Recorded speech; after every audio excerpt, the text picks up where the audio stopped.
একদিন আমাদের প্রিয় নবী হযরত মুহাম্মদ সাল্লাল্লাহু আলাইহি ওয়াসাল্লাম তিনি জুম্মার খুতবা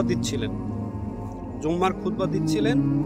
সাহাবারা সকলেই সামনে বসে খুতবা শুনছিল। ঠিক এমন সময় একজন সাহাবা আসলেন এবং তিনি খুতবা শোনার উদ্দেশ্যে বসে পড়লেন। রাসূল সাল্লাল্লাহু আলাইহি ওয়াসাল্লাম বললেন, খুতবা থামিয়ে দিয়ে তিনি বললেন, এ সাহাবী, তুমি কি 2 রাকাত নামাজ পড়েছো? তখন সাহাবী বলল, না ইয়া রাসূলুল্লাহ। তখন তিনি বললেন, তুমি 2 রাকাত সালাত আগে আদায় করো।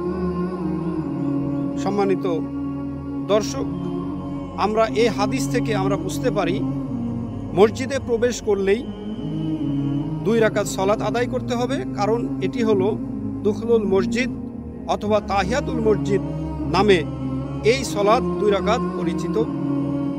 আমরা সকলেই যখনই মসজিদে প্রবেশ করব, যদি জামাত শুরু হওয়ার আগে আমাদের সময় থাকে হাতে, তাহলে অবশ্যই আমরা এই হাদিসটা পালন করব। মসজিদে প্রবেশের সাথে সাথে 2 রাকাত সালাত আদায় করব ইনশাআল্লাহ।